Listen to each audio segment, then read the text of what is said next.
नमस्कार। संस्कृत भाषा शिक्षण में आप सबका हार्दिक स्वागत है।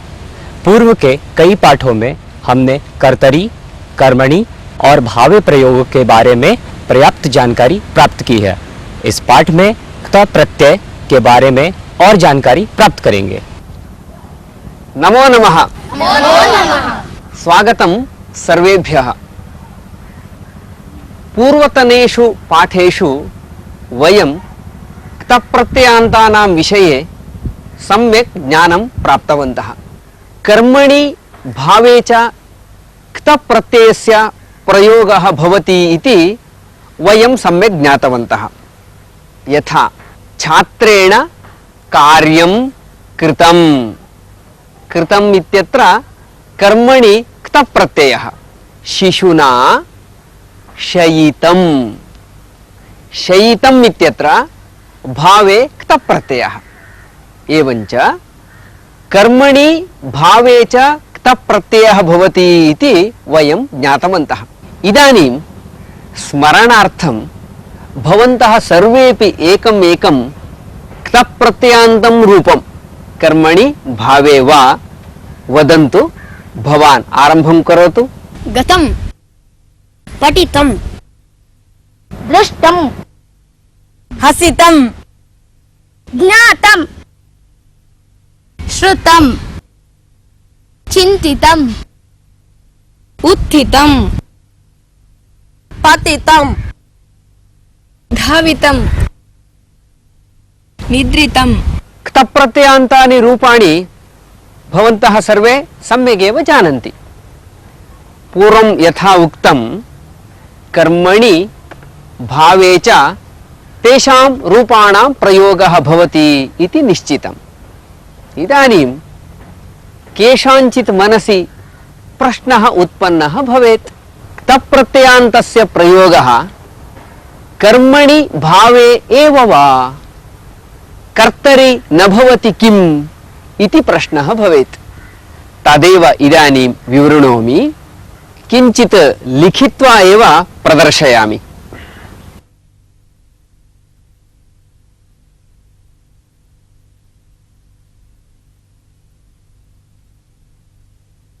धातवः सन्ति इति वयं जानीमः। ते च धातवः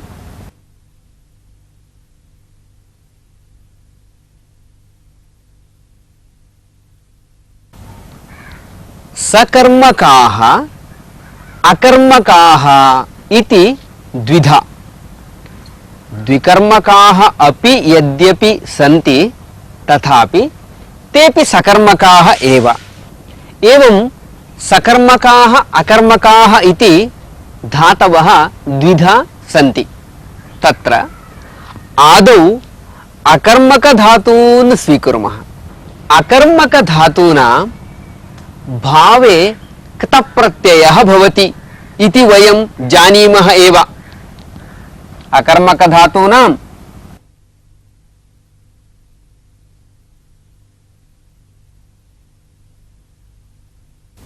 अकर्मकधातूनां भावे क्तप्रत्यये सति रूपाणि कथं भवन्ति वयं जानीमः एव। यथा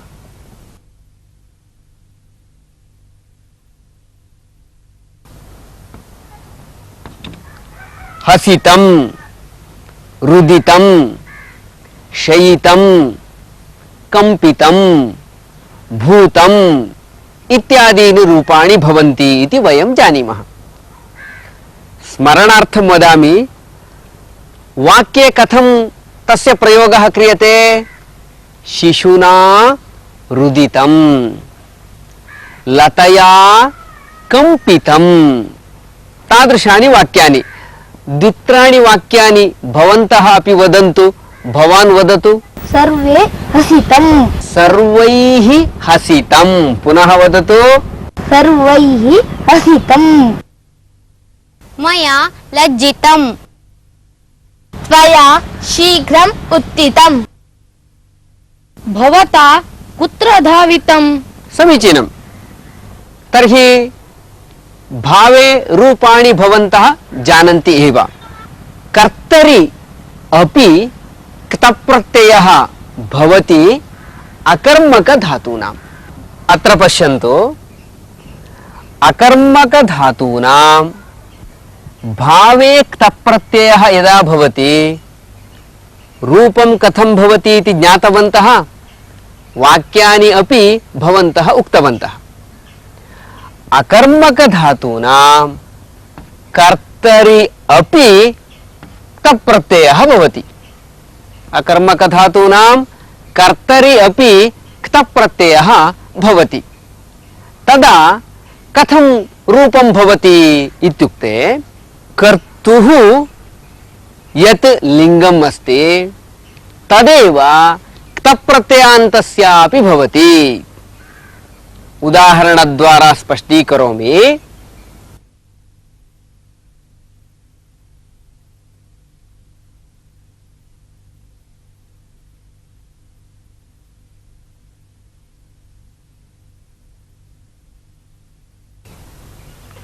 कृष्णेन हसितम्, एतद् भवन्तः जानन्ति एव। यदा कर्तरि प्रयोगः करणीयः भवति तदा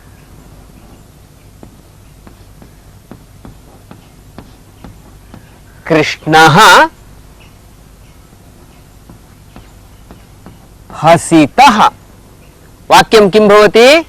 कृष्णः हसितः इति वाक्यं भवति। किमर्थं हसितः इति लेखनीयम् इत्युक्ते, यतः कृष्णः इति कर्तृवाचक शब्दः पुल्लिङ्गः अस्ति, अतः क्तप्रत्ययान्तस्यापि पुल्लिङ्गरूपस्य एव प्रयोगः कर्तव्यः। अतः हसितः इति रूपं प्रयुक्तम्। अतः वाक्यं किं जातं पठन्तु। कृष्णः हसितः। अत्र यदि कर्तृवाचक शब्दः स्त्रीलिङ्गः भवति तर्हि किं भवति पश्यामः।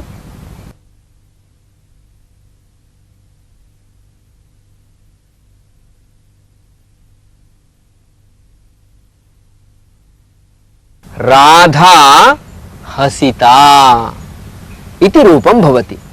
वाक्यं किमिति भवति? राधा हसिता। अनेनैव प्रकारेण यदि कर्तृवाचक शब्दः नपुंसकलिङ्गः भवति तर्हि अत्रापि क्तप्रत्ययान्तस्य नपुंसकलिङ्गस्य एव रूपस्य प्रयोगः करणीयः। यथा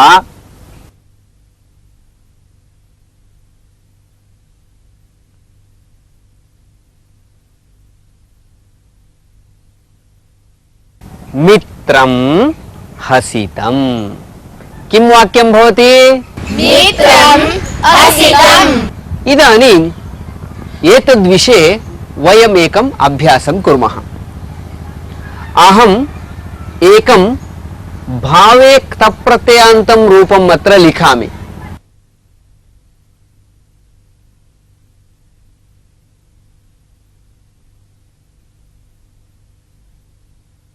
रुदित तावदेव अहं लिखितवान्, लिङ्गं न निर्दिष्टम्।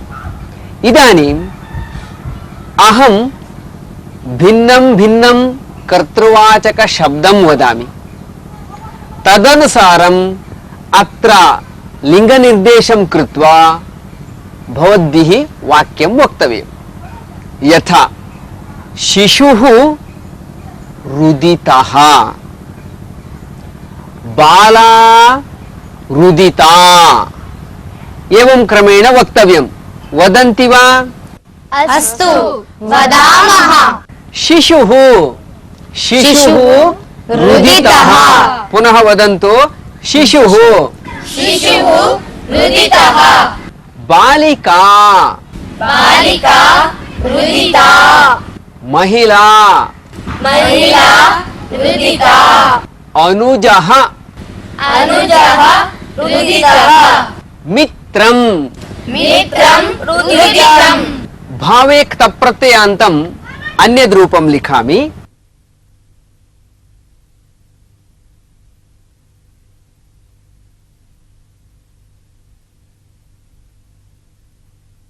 उपविष्ट। इदानीम् अहं कर्तृवाचकं शब्दं वदामि, यथा पूर्वम् अभ्यासं कुर्मः। बालः बालः उपविष्टः। स्थूलः स्थूलः उपविष्टः। भगिनी भगिनी उपविष्टा। वृद्धः वृद्धः उपविष्टः। शिक्षकः शिक्षकः उपविष्टः। निर्देशकः निर्देशकः उपविष्टः। अध्यापिका अध्यापिका उपविष्टा। नर्तकी नर्तकी उपविष्टा। पुनः वदन्तु, नर्तकी नर्तकी उपविष्टा। मित्रं मित्रम् उपविष्टम्। आप जानते ही हैं कि कर्मणि प्रयोग में भी और भावे प्रयोग में भूतकाल के अर्थ में कृत प्रत्यय का प्रयोग किया जाता है। इसके अलावा अकर्मक धातुओं में कर्तरी प्रयोग में भी कृत प्रत्ययांत का प्रयोग होता है। अभी तक आपने जो उदाहरण देखा वहाँ अकर्मक धातुओं का कर्तरी कृत प्रत्यय का प्रयोग किया गया है। अहम् उपविष्टः। रक्षया कम्पितः। वृक्षः कंपितः। पुनः वदतु, वृक्षः कम्पितः।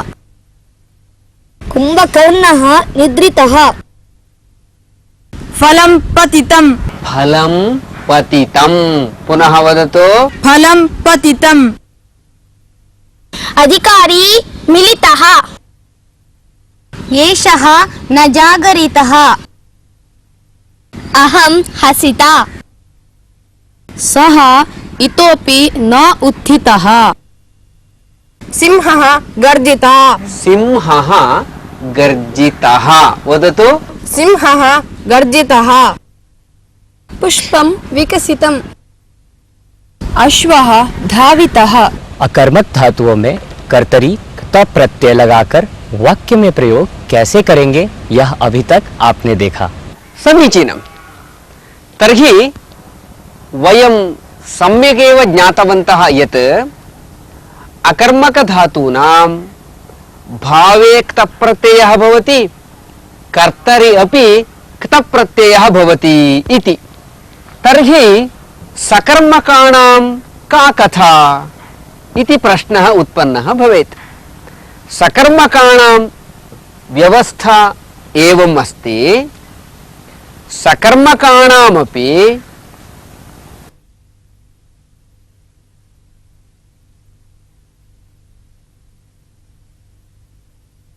कर्मणि क्तप्रत्ययः भवति एव। यथा रामेण दृष्टं, कृष्णेन गतं, बालिकया उक्तं, नागेन्द्रेण चिन्तितम् इत्यादीनि रूपाणि भवन्ति। तद् भवन्तः जानन्ति एव। सकर्मकधातूनां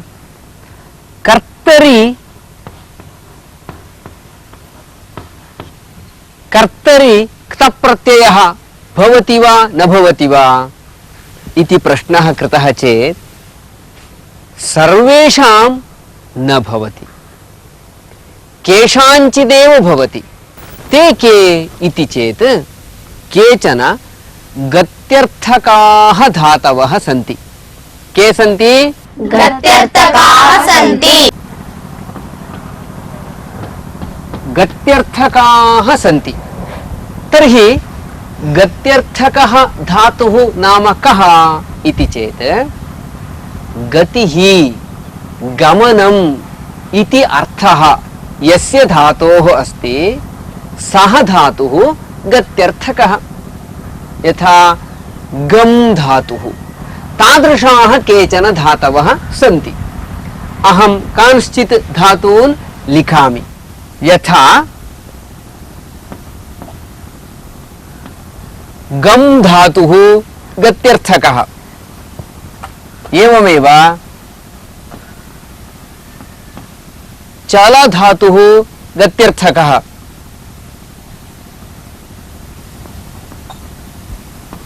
व्रज धातुः अपि गत्यर्थकः।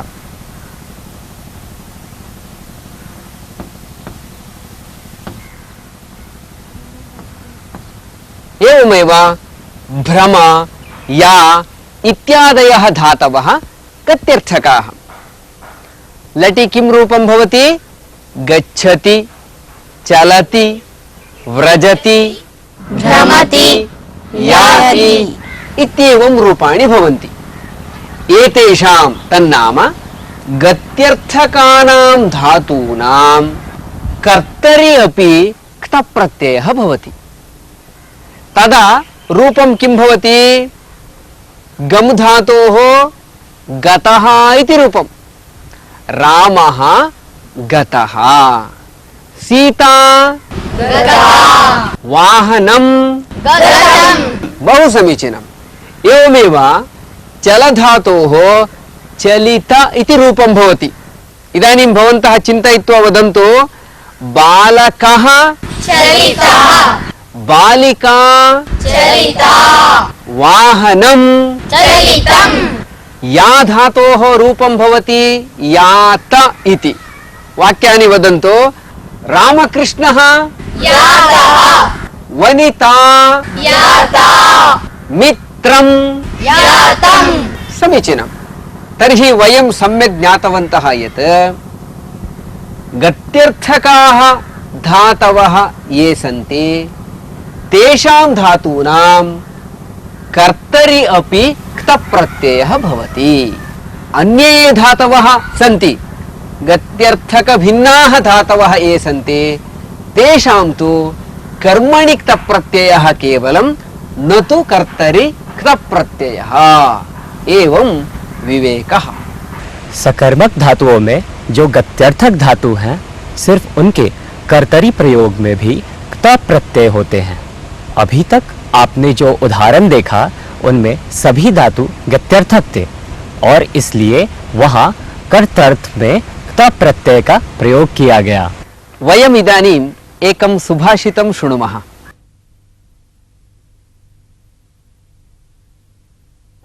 लभेत सिकतासु तैलमपि यत्नतः पीडयन् पिबेच्च मृगतृष्णिकासु सलिलं पिपासार्दितः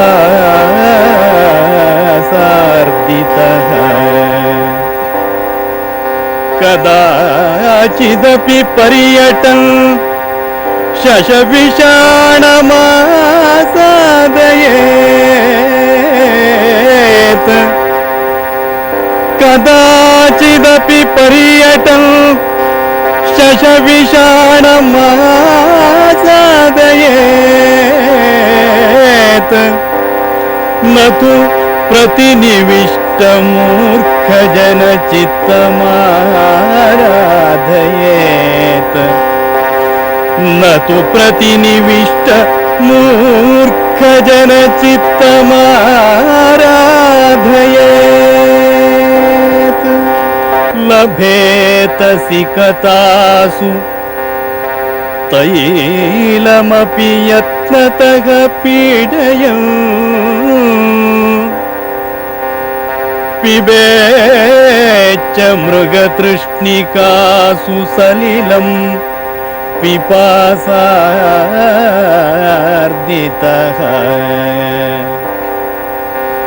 कदाचिदपि पर्यटन् शशविषाणमासादयेत् कदाचिदपि पर्यटन् शशविषाणमासादयेत् न तु प्रतिनिविष्टमूर्खजनचित्तमाराधयेत् न तु प्रतिनिविष्टमूर्खजनचित्तमाराधयेत् कश्चन जनः यत्नतः पीडयन् भवति चेत् सिकतासु तैलमपि प्राप्नुयात् एवमेव पिपासार्दितः जनः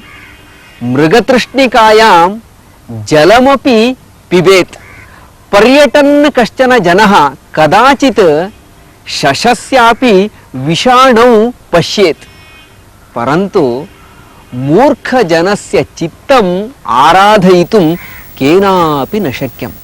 सुभाषितकारः वदति, मूर्खजनस्य चित्तस्य तोषणं नाम अत्यन्तं कठिनं, प्रायः न शक्यमेव इति।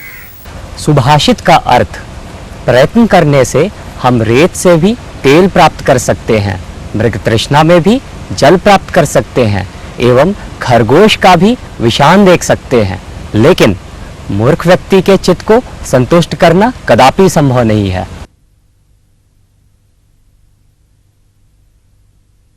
कश्चन मुनिः आसीत्। सः गंगातीरे तपः आचरति स्म। कदाचित् तस्य मनसि विचारः समुत्पन्नः, वेदाध्ययनम् अत्यन्तं कष्टकरम्, अतः अहं वेद अध्ययनं न करोमि, किन्तु मया वेदज्ञानं प्राप्तव्यम्। तत् कथं? तपसा प्राप्तव्यम् इति चिन्तयित्वा सः तदर्थं तपः आरब्धवान्। भगवान् इन्द्रः मुनेः आशयं ज्ञातवान्। अध्ययनेन विना वेदज्ञानं प्राप्तुं न शक्यम् इति तं ज्ञापयितुं सः इष्टवान्। तदर्थं सः वृद्धब्राह्मणवेषं धृत्वा तत्र आगतवान्। यत्र मुनिः तपः आचरति स्म तत् समीपे एव नदीतीरे उपविश्य मुष्टौ पुलिनं गृहीत्वा गंगाजले प्रक्षेप्तुम् उद्युक्तवान्। मुनिः तद्दृष्टवान्, तं पृष्टवान् च, भोः भवान् किमर्थम् एवं पुलिनं क्षिपति इति।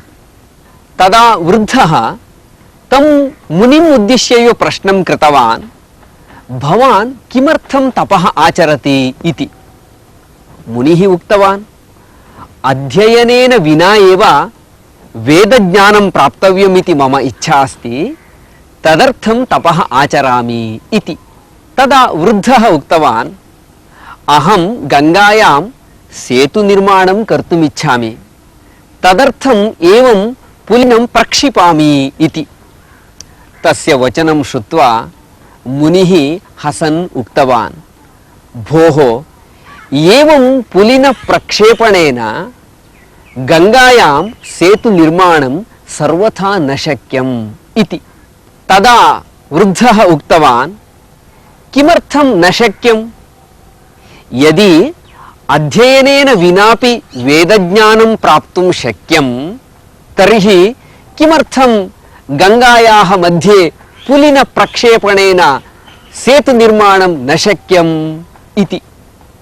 वृद्धस्य वचनं श्रुतवतः मुनेः लज्जा अभवत्। सः स्वकीयं दोषं ज्ञातवान्। अध्ययनेन विना वेदज्ञानप्राप्तिः न शक्यते इति निर्णयं कृतवान्। वेदानाम् अध्ययनं कर्तुम् अन्यत् गुरुकुलं गतवान् च। कथायाः अर्थः ज्ञातः वा? आम्, ज्ञातः। धन्यवादः। नमो नमः। नमो नमः। इसी के साथ यह पाठ यहीं समाप्त होता है। अगले पाठ में हम फिर मिलेंगे, तब तक के लिए